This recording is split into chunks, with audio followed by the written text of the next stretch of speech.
வணக்கம். ஒவ்வொரு வாரமும் திங்கட்கிழமை பொன்னியின் செல்வன் கதை நம் சேனலில் போடப்படும். அனைவரும் பார்க்கும்படி கேட்டுக்கொள்கிறேன்.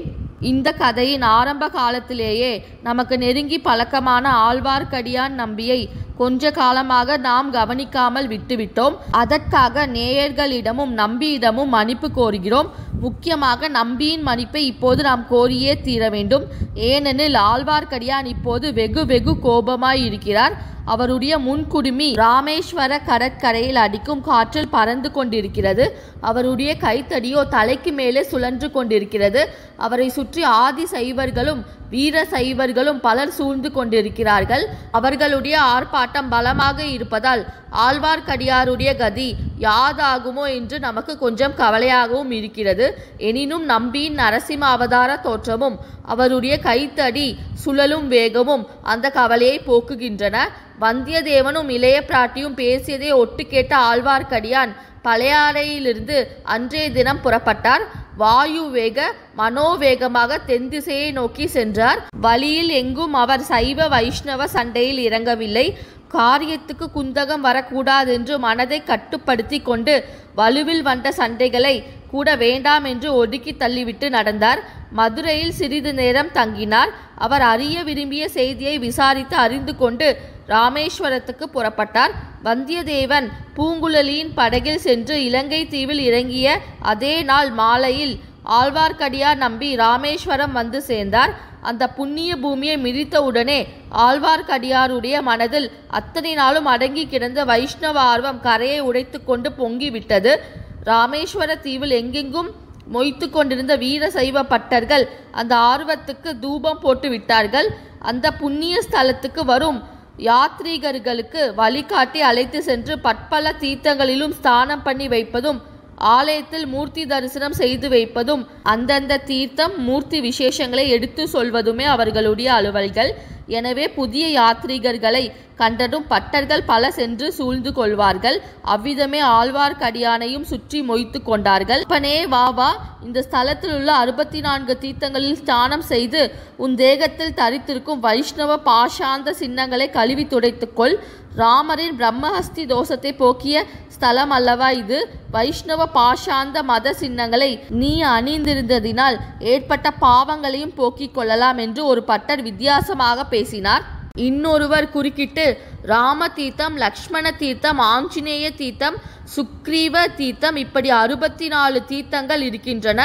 ஒவ்வொருவரும் அந்தந்த தீர்த்தத்தில் தலைமூழ்கி அவர்களுடைய தோஷத்தை போக்கிக் கொண்டார்கள். நீ என்னுடன் முதலில் ஆஞ்சநேய தீர்த்தத்துக்கு வா. வைஷ்ணவ சின்னம் தோஷத்துக்கு சரியான சங்கல்பம் பண்ணி வைக்கிறேன் என்றார். மற்றொரு பட்டர், அப்பனே, இவர்கள் சொல்வதை கேளாதே. ராமர் ராவணனை கொன்ற பிரம்மஸ்தி தோஷத்தை போக்கிக் கொள்வதற்காக சமுத்திர மணலை பிடித்து வைத்து சிவலிங்கமாக்கி பூஜித்த இடத்துக்கு உன்னை நேராக அழைத்து போகிறேன் என்றார். ஆழ்வார்க்கடியார் கண்ணில் தீப்பொறி பறக்க எல்லாரையும் ஒரு தடவை விழித்து பார்த்து, நிறுத்துங்கள் உங்கள் அபத்த பேச்சை. முதலில் நீங்கள் சொன்ன தீர்த்தங்களினால் உங்களுடைய நாவை அலம்பி உங்கள் பாவத்தை தீர்த்து கொள்ளுங்கள் என்றார். ஓஹோ, ராமன் லக்ஷ்மணன் என்றெல்லாம் சொன்னதனால் எங்களுக்கு பாவம் வந்திருக்கும் என்று நினைக்கிறாயா? அப்படி ஒன்றுமில்லை. இந்த கஷேத்திரத்துக்கு பெயரே ராமேஸ்வரம். ராமர் ஈஸ்வரனாகிய சிவபெருமானை பூஜை செய்து பாவத்தை போக்கிக் கொண்ட இடம். அத்துடன் ராமர் என்ற பெயரில் இந்த தோஷமும் போய்விட்டது என்றார் ஒரு வீர சைவ பட்டர். ஓ அஞ்ஞான சிரோமணிகளே, ஏன் இப்படி தலைக்கு தலை உளறுகிறீர்கள்? இந்த ஸ்தல பெயரின் அர்த்தம் இன்னதென்பதையே நீங்கள் தெரிந்து கொண்ட பாடில்லையே அப்படின்னு ஆழ்வார்க்கடியார் நம்பி சொல்ல, நீதான் சொல்லேன் பார்ப்போம் அப்படின்னு ஒரு சைவ பட்டர் சொன்னாரு. பிரம்மாவினுடைய ஒரு தலையை பறித்ததினால் சிவனுக்கு பிரம்மஸ்தி தோஷம் பிடித்து விட்டது. திருமாலின் பூரண அவதாரமாகிய ராமருடைய பாதம் பட்டு புனிதமான இந்த இடத்துக்கு சிவன் வந்து அந்த பிரம்ம அஸ்தி தோஷத்தை போக்கிக் கொண்டார். ராமரை ஈஸ்வரன் பூஜித்த இடமானபடியால் ராமேஸ்வரம் என்று பெயர் ஏற்பட்டது. தெரிந்து கொண்டீர்களா மூட சிகாமணி பட்டர்களே என்று ஆழ்வார்க்கடியார் கர்ஜித்தார். யாரடா அவர் எங்களை மூட சிகாமணிகள் என்பது? அடே தடியா, நீ என்ன தலையில் கொம்பு முளைத்தவரா என்று ஒரு பட்டர் சீறினார். இல்லை ஐயா பட்டரே, என் தலையில் கொம்பு முளைக்கவில்லை, கையிலேதான் இந்த கொம்பு இருக்கிறது. என்னை யார் என்று கேட்டீர்கள் அல்லவா, சொல்கிறேன். திருக்குறுகூரில் அவதரித்து வேதம் தமிழ் செய்த நம்மாழ்வாரின் அடியாருக்கு அடியான், மற்றவர்களை மண்டையில் நைய புடைக்கும் கைத்தடியான் என்று தடியை தூக்கி காட்டினார். ஆழ்வார்க்கடியானே, நீ ஏன் உன் தலையில் முன்புறத்தில் குடுமி வைத்திருக்கிறாய்? அதையும் அலுங்க சிரைத்து விட்டாயானால் உன் மண்டையின் உள்ளும் புறமும் ஒன்றும் இருக்காது என்றார் ஒரு சைவர். பட்டர்களே, இந்த புண்ணிய கஷேத்திரத்தில் வந்து என் முன் குடுமியை எடுத்து விடுவதாக எண்ணியிருந்தேன். அதற்குள் நீங்களே ஞாபகப்படுத்தினீர்கள். அடே, நாவித தெருவுக்கு சென்று ஒரு நாவிதனை அழைத்து வாருங்களடா. கத்தியை நன்றாக தீட்டி கொண்டு வர சொல்லுங்கள். இவருடைய சிகையை ஆணிவேரோடு களைந்தெறிய சொல்லலாம் என்றார் ஒரு பட்டர். இதற்கு நாவிதனை கூப்பிடுவானேன்? நாமே அந்த கைகரியம் செய்துவிடலாமே. நல்ல கூர்மையான கத்தியாக கொண்டு வாருங்கள் என்றார் இன்னொரு சைவர். கொஞ்சம் பொறுங்கள், இன்னும் ஒரு விஷயம் பாக்கி இருக்கிறது. ஒரு காலத்தில் என் தலை முழுவதும் சிகை அடர்த்தியாக இருந்தது. ஒரு சைவனுடைய மண்டையை உடைத்துவிட்டு என் சிகையிலிருந்து ஒரு ரோமத்தை வாங்கி விடுவதென்று விரதம் எடுத்துக்கொண்டேன். அதன்படி முக்காலே அரைக்கால்வாசி சிகை தீர்ந்துவிட்டது. இந்த ஊரில் என் முழு விரதத்தையும் நிறைவேற்றி கடலில் ஒரு முழுகு போட்ட போகிறேன். எங்கே ஒருவராக உங்களுடைய மண்டையை காட்டுங்கள் பார்க்கலாம் என்று ஆழ்வார்க்கடியான் கைத்தடியை ஓங்கினார். அடே, இந்த வைஷ்ணவன் என்ன துடுக்காக பேசுகிறான் என்று சொன்னார் ஒருவர். எங்கள் எல்லாருடைய மண்டையும் உடைத்து விடுவாயா? உன்னால் முடியுமா என்று கூறினார் இன்னொருவர். முடியாமலா அரைக்கால் பங்கு சிகையை எடுத்து விட்டிருக்கிறேன் என்று கூறிய ஆழ்வார்க்கடியான் தடியை வேகமாக சுழற்றத் தொடங்கினார். அடியுங்கள், பிடியுங்கள், கட்டுங்கள், வெட்டுங்கள் என்று தலைக்கு தலை கட்டினார்களே தவிர அக்கூட்டத்தில் யாரும் ஆழ்வார்க்கடியானுக்கு அருகில் நெருங்கவில்லை. அச்சமயம் வெகு சமீபத்தில் எழுந்த ஒரு கோஷம் அவர்கள் எல்லாருடைய கவனத்தையும் கவர்ந்தது. திரிபுவன சக்கரவர்த்தி, சுந்தர சோழ பராந்தகரின் மகாமானிய முதன் மந்திரி அனிருத்த பிரம்மாதி ராஜர் வருகிறார், பராக் பராக். எல்லோரும் திகைத்து போய் கோஷம் வந்த திசையை நோக்கினார்கள். ஆழ்வார்க்கடியான் எல்லோரிலும் அதிகமாக திகைத்து தனது கைத்தடியை கக்கத்தில் வைத்து கொண்டு பார்த்தார்.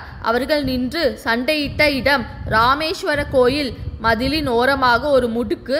அந்த முடுக்குக்கு திரும்பியதும் எதிரே விரிந்து பறந்த கடல். அக்கடலின் காட்சியோ கண்கொள்ளாத அற்புத காட்சியாயிருந்தது.